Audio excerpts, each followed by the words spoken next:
வணக்கம். தினத்தரணி செய்திகள். நெல்லை மாவட்டம் தாமிரபரணியில் மாஞ்சோலை தோட்ட தொழிலாளர்கள் உயிர் நீத்த தினம் அஞ்சலி செலுத்தப்பட்டது. பிஜேபி சார்பாக அஞ்சலி செலுத்தப்பட்டது. இது குறித்து மாவட்ட தலைவர் தயாசங்கர் நம்மிடம் கூறியதாவது, மாஞ்சோலை தொழிலாளிகளுக்காக நடந்த அந்த போராட்டத்தில் இன்றைய நாள் பலியான அத்தனை பேருக்கும் இன்றைக்கி ஸ்ரத்தாஞ்சலி கொடுத்து பாரதிய ஜனதா மூலமாக அவங்களுக்கு மரியாதை செலுத்தி இந்த மாதிரி ஒரு சம்பவங்கள் திருப்பி நடக்கப்படாது.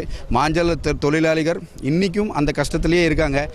இன்றைக்கி பஸ்ஸில் இருந்து நிறைய மெடிக்கல் ஃபெசிலிட்டி மற்ற எந்த ஃபெசிலிட்டியும் இன்றைக்கும் போய் சேரலை.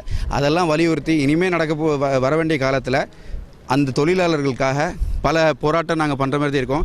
பிஜேபி சார்பாக இன்றைக்கி அவங்களுக்கு ஸ்ரத்தாஞ்சலி கொடுத்து மரியாதை அளித்து ஒரு ப்ரோக்ராம் வச்சுட்டு போகிறோம். ரொம்ப நன்றி.